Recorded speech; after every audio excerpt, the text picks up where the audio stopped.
Hello everyone in another episode of Researcher Celebrities, and today and in this entire month we are celebrating women researchers in India and STEM. So today we have Mayuri Kannan with us. She is a PhD student. A brief about Mayuri. Mayuri has done his bachelor's in biochemistry and biotechnology specialization from Ash Avinashi Lingam University, Coimbatore, and then master's from VCRC Pondicherry in public health entomology specialization.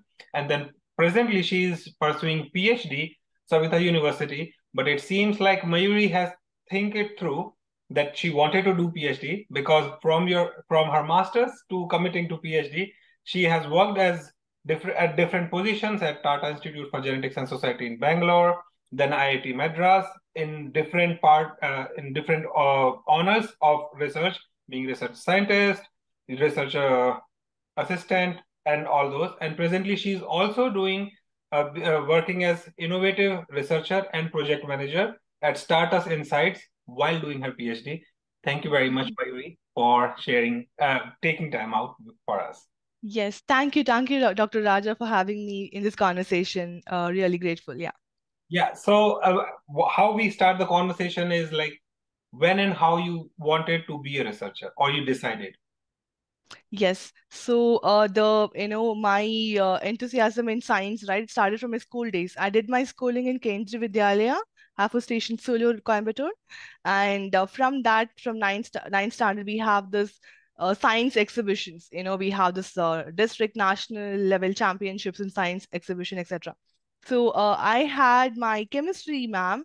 Like Dr. Malti, like she was actually very, she was actually a very great person as a person, and she actually kindled my flame in organic chemistry. So that was the initial point when I understood, I was not a math person. As you can see, like for me, the algebra differentiation always don't, they gave me nightmares. But calculation of formulae in organic chemistry gave me chills. I mean, that was really good. I mean, I wanted more of them. So we had some exercises to, do in my CBSE syllabus, but I wanted always more. I used to solve them and ask for more, difficult formulae to solve in organic chemistry. That actually gave me a perception, okay, maybe I'm not weak in math. Maybe I like this better.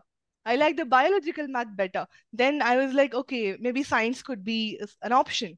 Then I thought I was actually confused during my 12th standard. Okay, should I go into medicine, medical field directly, be a doctor, or no, move into science, basic sciences? Then it was good that I got into science actually. Now I'm really grateful because I could, try a lot of things outside just the patient doctor relationship, right? I have a really great, respect for them, but still, like I could feel that science uses better, the research when we do and get a result that gave me a really good, a way forward to, pursue more and more, and that actually ignited my, flame into pursuing more. Mm-hmm. Then actually in my bachelor's, I was introduced to biochemistry biotechnology. I chose that course because I wasn't sure. Okay, we have a lot of life science courses, so Mm-hmm. I'm not sure which one to pursue, throughout my career. So I wanted a clarity, so I thought, okay, this course might be an eye opener. I can, have a good mix of biochemistry biotechnology, and also did a 1 year course in bioinfo. So I got into all of this to understand which I'm really into. So that gave me a very good eye opener thing. And then I thought, okay, than doing just in, lab based testing, things like that, I wanted to move into health. I wanted to see results in people. If I do something, I want to give that outcome to people directly. Then I thought, okay, why not public health? We have ICMR institutions who are doing really good job, and I wanted to get a taste of it. So luckily, I cleared the entrance of ICMR BCRC. I would say that was a very keystone in my career, in which a lot of things changed. The 2 years in Pondicherry, like made me a better person. Life skills it taught me, and also, the public health perspective of science was really different, and the course was really good. I mean, it had both a very good mix of practical and theory, etc. And scientists are my teachers. Like how many people would get that? Like they were doing ICMR projects and teaching us lessons from that. that was really good. I mean, I could see, okay, Dan doing one experiment in lab test, chemistry based test, like Dan, doing that and having the result in people, do some vaccination studies, and we had public health strategies, etc. So that really was good, and we had an very good golden opportunity from the government of India to travel across the nation to see different ICMR institutions, disease-prone regions, and how could we help them, etc. Mm-hmm. Then that was all about my academia till my master's. Then I actually gotten, I was searching for an opportunity for research. I was actually quite in that time also had some confusion. Should I pursue PhD directly, or should I have some work experience? That's always a confusion, right? So I have seen a lot of my colleagues, my professors, who do everything at a stretch. They Mm-hmm. do their bachelor's, master's, and PhD like 10 years, Mm-hmm. a whole thing in academia, and then search for opportunities. But I wanted to see what goes, to understand what is in the market, what is needed. Then I wanted to pursue my PhD in that, because I wasn't clear which one to, which topic or journal to choose for the PhD, etc. Mm-hmm. So luckily, then I got this ad, a new institution in Bangalore, in NCBS campus. NCBS campus was always my dream campus, the GKVK campus there. Then I was searching, and my public health entomology experience properly gelled with the position they were looking for. The research assistant position was really gelled with the JD gelled with that, and I got this interview and was interviewed by Dr. Sunita Swain, Sampath Kumar sir, and also Suresh Subramani sir. Like, we had a couple of interviews, and I talked with Suresh Subramani sir, and I was like, okay, this is my place. I want to see how it goes here. I want to learn from these people. Great minds want to have an exposure here. Then I went there, I worked there, and that was a really good experience. The campus was good, and in there we worked with CRISPR-based technologies, and did malaria experiments, hands to hand, end-to-end malaria studies. I did, like, we used to infect a host. We have two hosts for malaria, mosquito and also mammalian host. So we used to simulate the human environment in mice Mm-hmm. in lab conditions. So, for example, like, if I have an infected mosquito, if it infects a mice, then the mice gets infection, and can I infect another mosquito with that? This is the virulence same. So those kind of studies, I could do end-to-end studies multiple times in that, and prove that it works well, and etc. That was really good one. And after that, I wanted some change in mindset. I wanted to see how public health market works. Okay, this works in lab, and it takes time to go to the pharma end of it, get a biopharmaceutical out of the research, etc. Wanted to see what directly goes to the market. Then I saw, okay, IIT Research Park exists, in Chennai, and it has bio incubator. A lot of startups, work under them. Okay, I applied as a research scientist there, and I got in, and there I worked with multiple public health projects, directly for mosquito control. We devised the product and got 3 patents on it.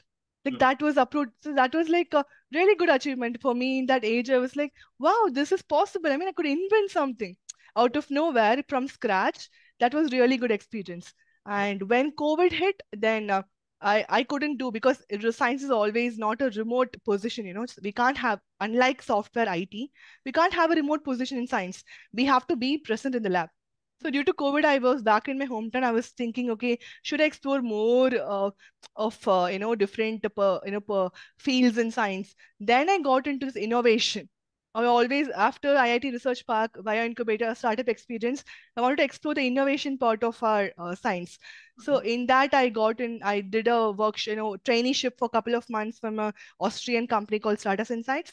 And I passed that out, and they gave a lot of tests, and I kind of cleared it. And I am now an innovation researcher and project manager there. Really grateful for them also. Very good people and good guidance. And now I could get in healthcare. What is all upcoming? What is the futuristic innovation? What is like those kind of studies we do there? It is really good. And also, thanks to my this also, like, then I thought, okay, now I know what I want. Okay, Mm-hmm. how is things are going. I always wanted to do disease diagnostics or disease therapeutic. I mean, disease therapeutic, now targeted therapies are in the run. they are having a lot of, blooming, it's a very emerging field. Then protein-based technologies are actually blooming field. So I thought, okay, why not do a PhD in that? Then I was searching for some, with my experience and more, I searched for some where I can gel. I can work also and also may do my PhD. So that worked out well. I'm pursuing PhD. It's been 6 months now. Yeah. So you just started your PhD and seems Yeah. like you have done all the groundwork work it takes. In fact, way more than that. And here I would like to tell all the audience that take your time out. As you can hear, just Mayuri what mentioned, she explored everything what she wanted, and then dot are now there. Now you start joining the dots. What Mayuri presently doing is just connecting all the dots what she has worked, and this will build up the PhD. So Mayuri, it's just been 6 months, and now if we say that in a researcher as a PhD student, it's only 6 months. But Mhm. if speaking of a researcher, it's been almost half a decade, which I believe you just mentioned, and if we can include the Yes. masters, that is gonna be, a decade. Right. How do you like being a researcher?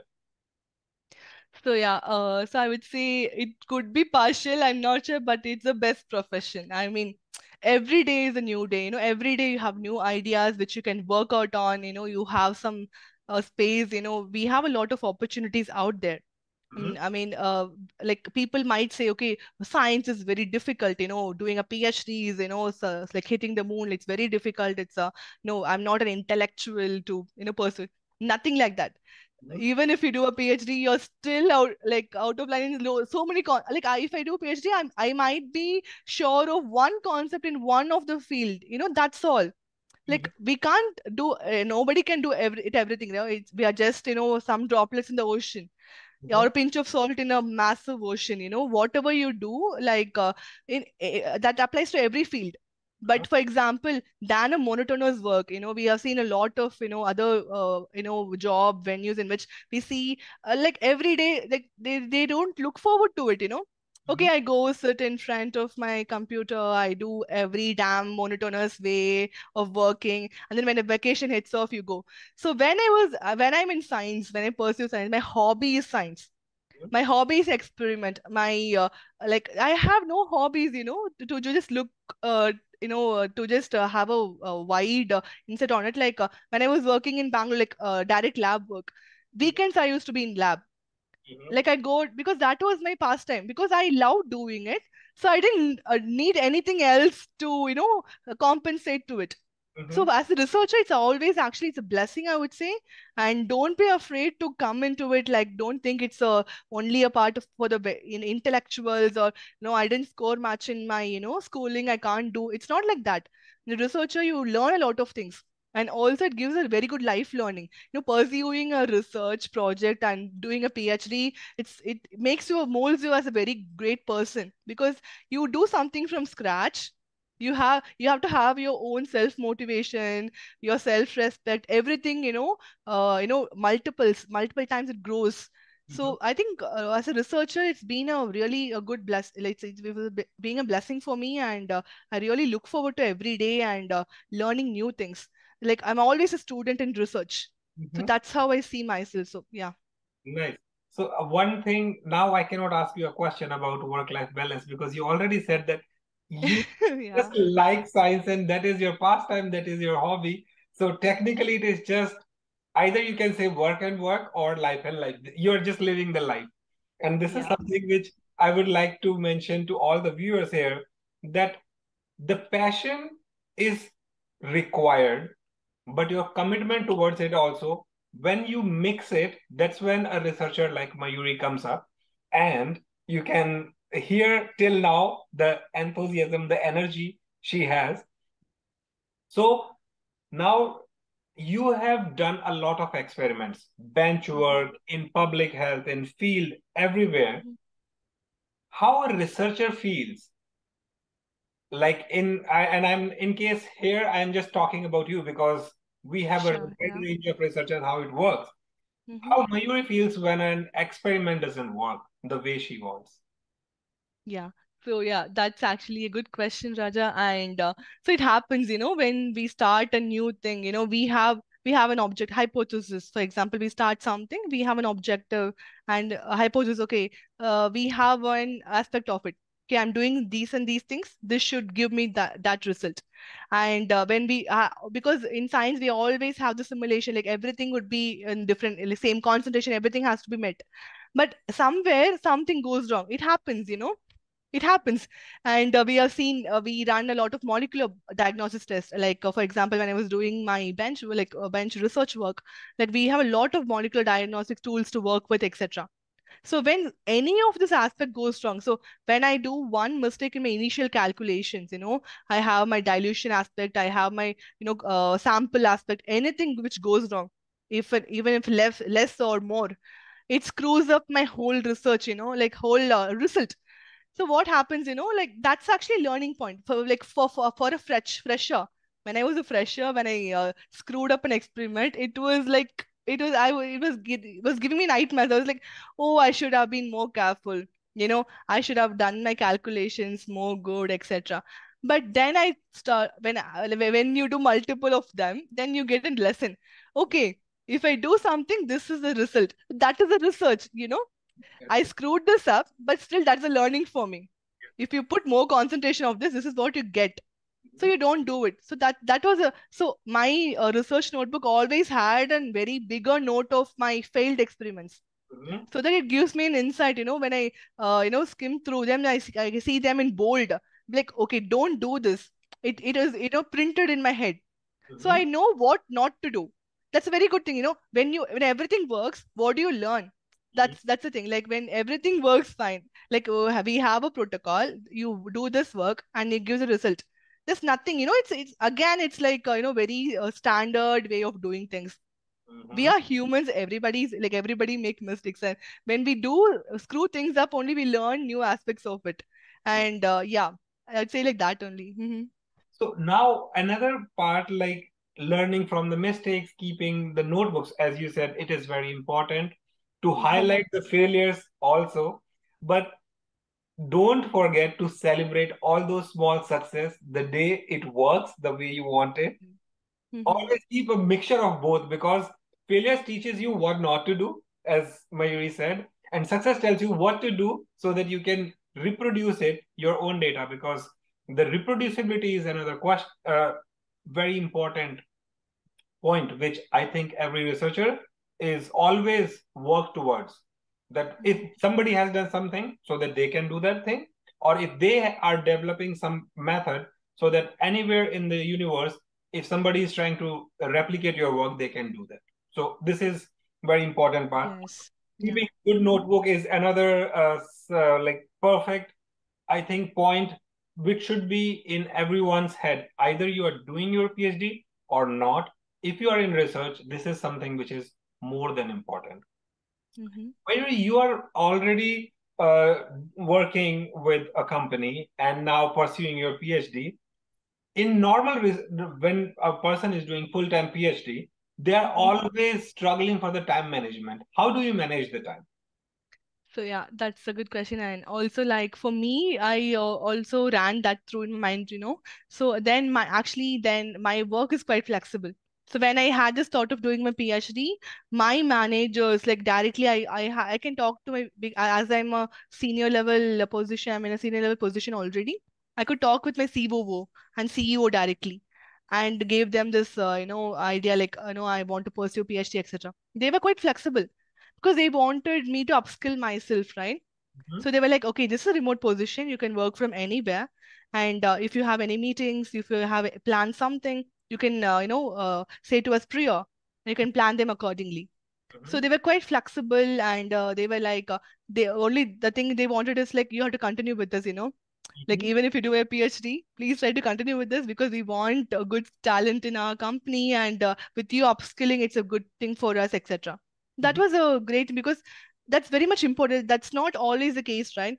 It happens because we can't expect everything to be green, all the grass to be green. Like, that's a very rare situation in which it happens, Mhm. and it's good to plan it accordingly, and good to have right. That's why we need the right set of people around us. Yes.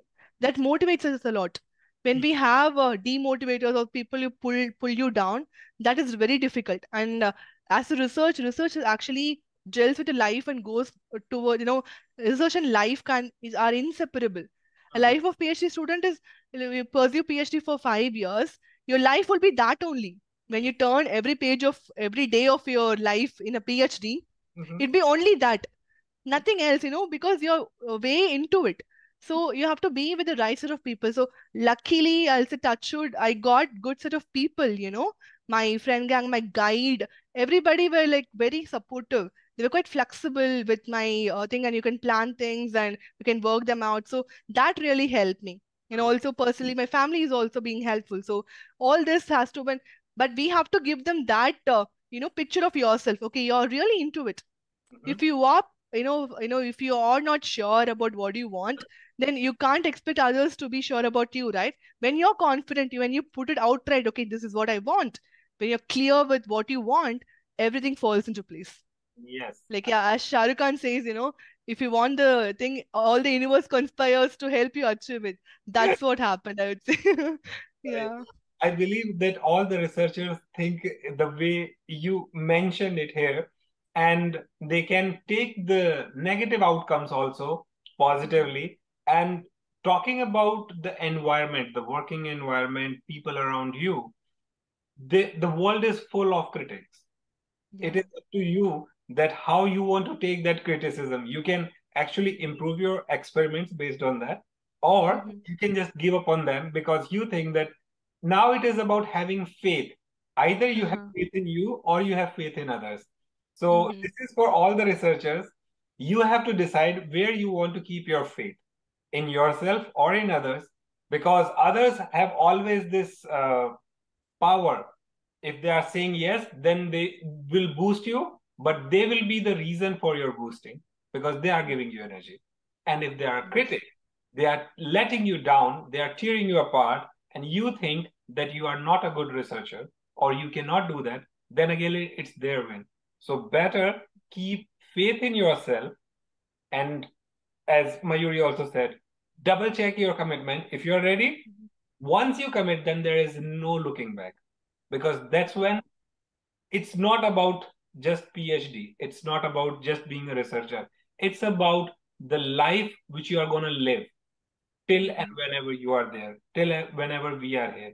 Because one famous thing, what we always say is like, once a researcher, always a researcher. You can never back out on research. Doesn't matter what it is. You might Yes. leave research like wet lab and all that, but your training is always there in your head, and your neurons always start firing in a different way. So coming back to Yes. research part, uh, Mm-hmm. Mayuri, so you said that you got support from your work environment, your family. Mm-hmm. Were there any points in your research when you were Mm-hmm. stressed about and when you thought of taking a diversion or not continuing research? Yes. Yeah.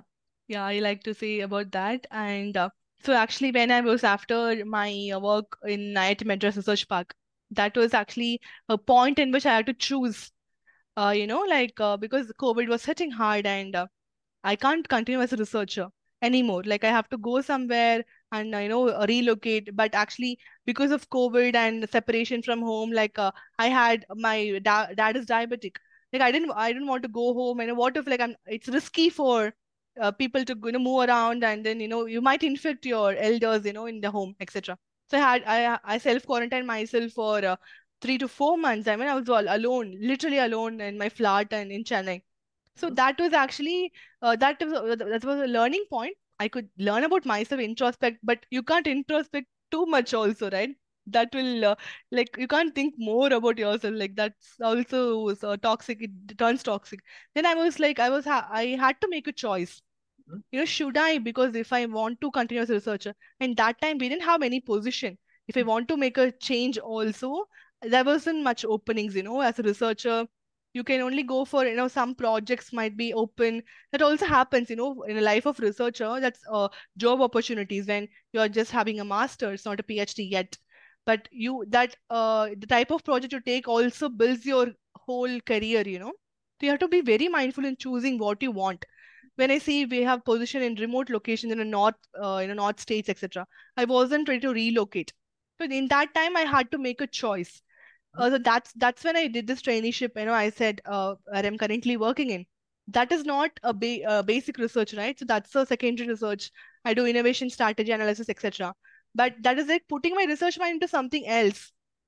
But I wanted to make sure that I don't go deep into that also. I wanted to continue my passion in my bench research. I always like doing experiments. So that's when I had to make a choice. Okay, for now, I'll just, take a diversion from basic research, learn something new. And that was actually good. And I'm doing well in the research, innovation research career now. Mhm. Then when I got an opportunity, I waited for the good time. It took me years. Like I can't, when I join a company, I can't say them, okay, I want to do my PhD. Mhm. I want to work. I want to do my I want to continue and do my PhD. They will not be like they have to know about you first. Yes. So you have to prove. So the thing is that we have to prove our skill set to people. Mhm. If you're very much sure on doing it and you're very much sure on getting something, you have to prove it to people. That is how life works, right? When you're doubtful about yourself, we can't expect people to believe you. You are your greatest motivator. You have to be self motivational, like you have to motivate yourself every day. So when I had to prove to my people, I had to, okay, I am capable, I can do things. And even if I take a step outside, one leg outside, and pursue my passion, I can still contribute as much I could. So couple of years I had to prove them.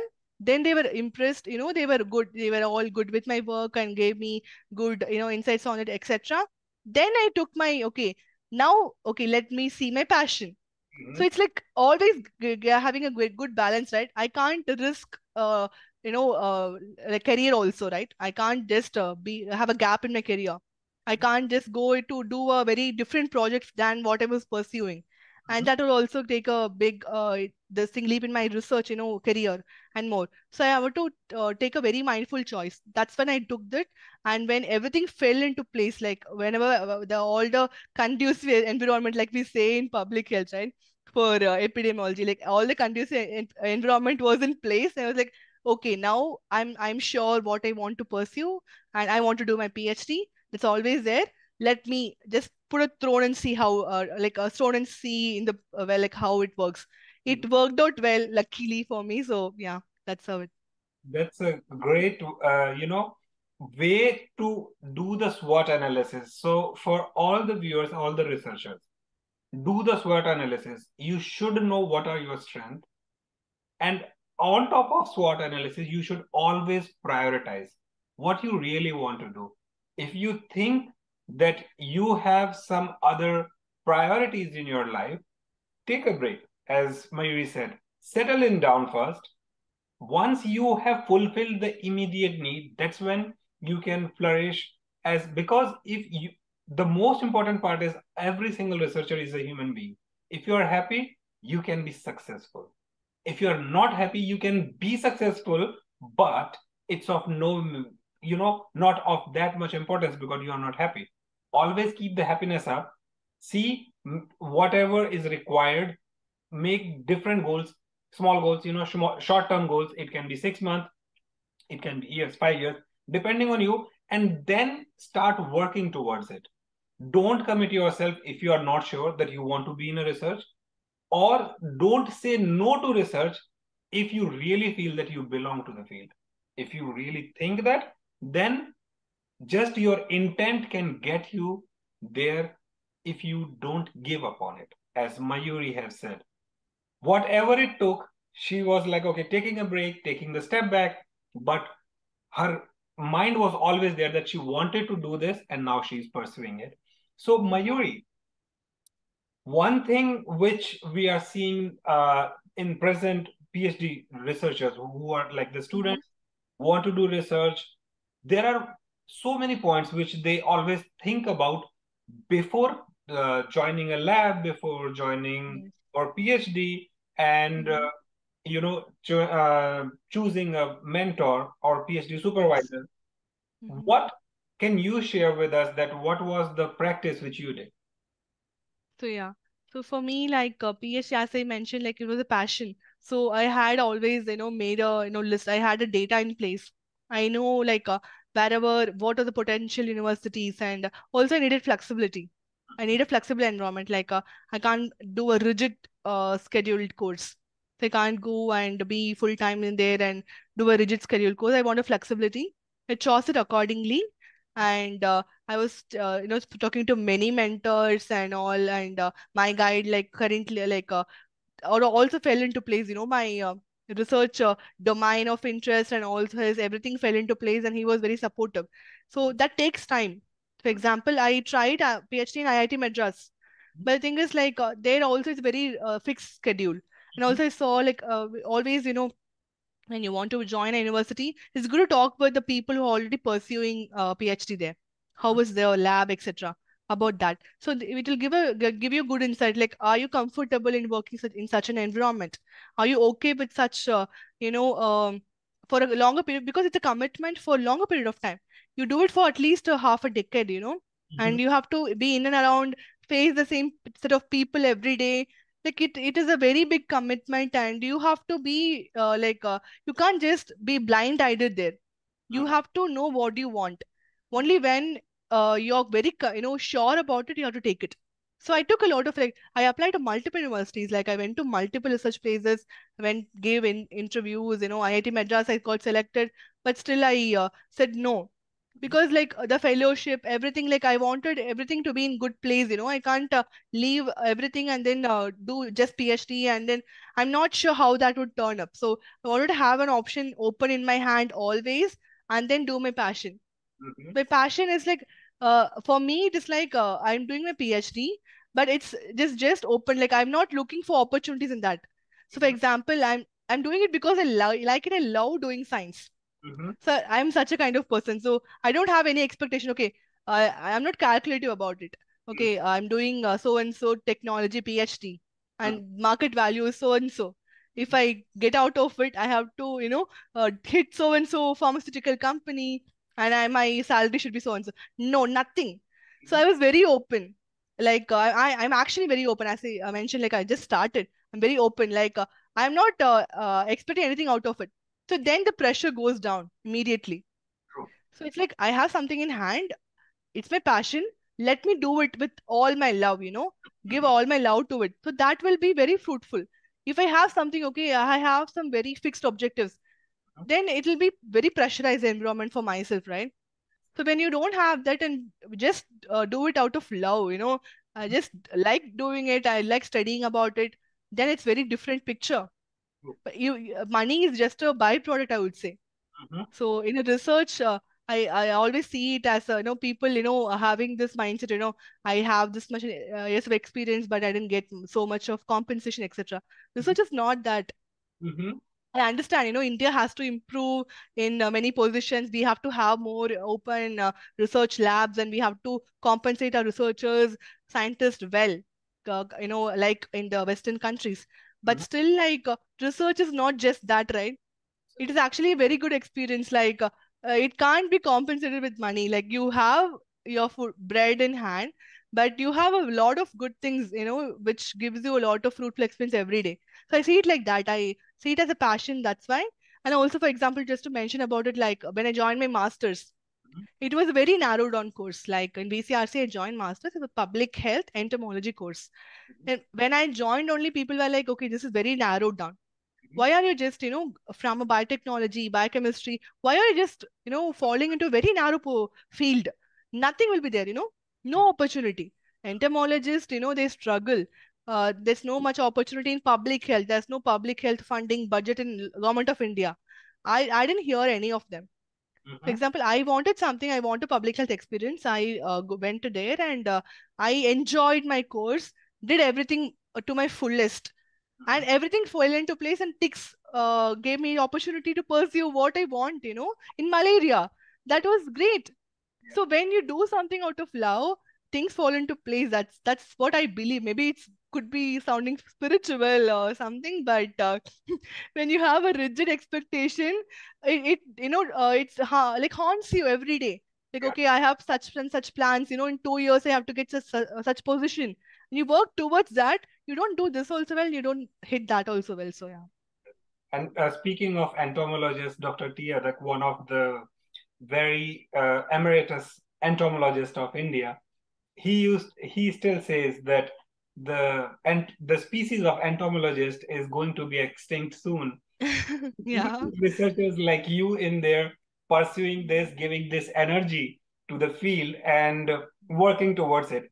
And you also talked about, doing it out of love, a passion, and that is so evident that we can see that what you are saying is what you mean. Because Mm-hmm. research is like, what I can perceive is like it's your soul. You don't do Mm-hmm. it for anything else because Yes. the only thing you want to do. Mm-hmm. So speaking of which, you just started PhD. You said Mm-hmm. you don't have big expectations of PhD, but is there a definitive future which you see yourself after your PhD? Yes, so actually, I always wanted to, be in, in my like I have my long-term plans. In my long-term plans, I always wanted to be in some decision-making authorities in, public health or health care-based things. Mhm, When we are researchers, we just do things what, we have very fixed objectives, some result-oriented objectives. That's all. mhm, But at last, whatever we do, what goes to people is very less. mhm. Unless you're a politician, unless you're other lawmaking authority, you can't govern the laws. Yes. But as a researcher, I don't want to leave it and go in that way. But I wanted to do in something it justifies in our research. So in research, I admired Soumya Swaminathan. Mhm, People like her. Like she was a core researcher, medico co-researcher she was, and how she went into decision making authority, etc. So that always gave me this admiration. I also met her in ICMR BCIC. She visited when she was in WHO. mhm. So after seeing her and many such people who are in decision making positions, I was like, wow, women can achieve such positions. It's not a dream anymore. So you do your leap, like move forward to it in some, maybe a decade or two it will take, but move every step carefully towards it, you can end up in a very good decision making position. So that's what I aim forward in my future. Yeah. Nice. And I believe that researchers like you are the reason why we are celebrating women in research in India. And being Researcher Celebrity Special of this month, we are fortunate to have you, Mayuri. We are at the end of our conversation. So, very few words which I want to ask now, that do Hmm. you feel that you are a researcher celebrity? So actually, when talking about research societal aspect, I am just a student. Like I'm always a student, and when you have a PhD student, we have a community of them. Mhm, Then I would say, but everybody is a celebrity because I'm doing something of my own. mhm. That makes me a celebrity of my life. For me, I'm a celebrity. In that sense, I'm a celebrity. But in the ocean of research, I'm just a pinch of salt and even less. Because we have a lot of good mentors, to learn from, etc., who are more. But when you just horizontally visualize them, all are still students, all are still learning, then everyone is a celebrity who pursue research. That's a great way to put the words. But here, how we started this initiative is like, here, what we do is we celebrate every researcher. So every Hmm. researcher is a celebrity for us because we are Yes. celebrating their research. Hmm. So this is our small perspective why we call all of our researchers as celebrity, because they are Great. doing their part Yes. to make the world a better place, Yes. Yeah. to work towards human health Hmm. all the way globally and round about it. Like it, we try to have these conversations with all different field of researchers. They can Hmm. be from any field. And thank you very much for taking time out and putting your energy into this conversation. Now, I would like to ask all of the viewers and audience, whosoever is watching the video, that if you want to write to Mayuri directly, you can get some of the positive energy, which after seeing this video, you can be like 100% sure. The one thing which you can be 100% sure is you will get so much positivity about research from Mayuri that might sail you at least a year or two. It's about 5 years, and you can take doses at different time, and then you can, who knows, you can just do your PhD and be a successful researcher also, just by taking some, small photon type energy packets, how we used to say in our Mm-hmm. science, that you can just grab some from her and then pursue your research. Thank you, Mayuri, and we seriously say that all the good luck for not only for your PhD but for the future also, because what we can see is that there is a very small now probably it's not very significant, but in India there are still people say, as you said, that women cannot do a lot in research. You gave a Mm-hmm. brilliant example of Professor Swami Swaminathan. Mm-hmm. Who knows, in 2 decades people will give your example, and I believe that Wow. I have already Thank you. started giving yours right now at this moment, and we do look forward for your success in the future as a researcher. Thank you very much. Thank you. Thank you, Dr. Raja, for the great opportunity to, address. And also, as women in science, I am really grateful for you to giving us a platform, to share our experiences of research and to, motivate more students and women, especially towards our research community. Yeah. Thank you, Dr. Raja. Thank you for your good words and kind words. Thank you. Have Thank a great day. Yeah.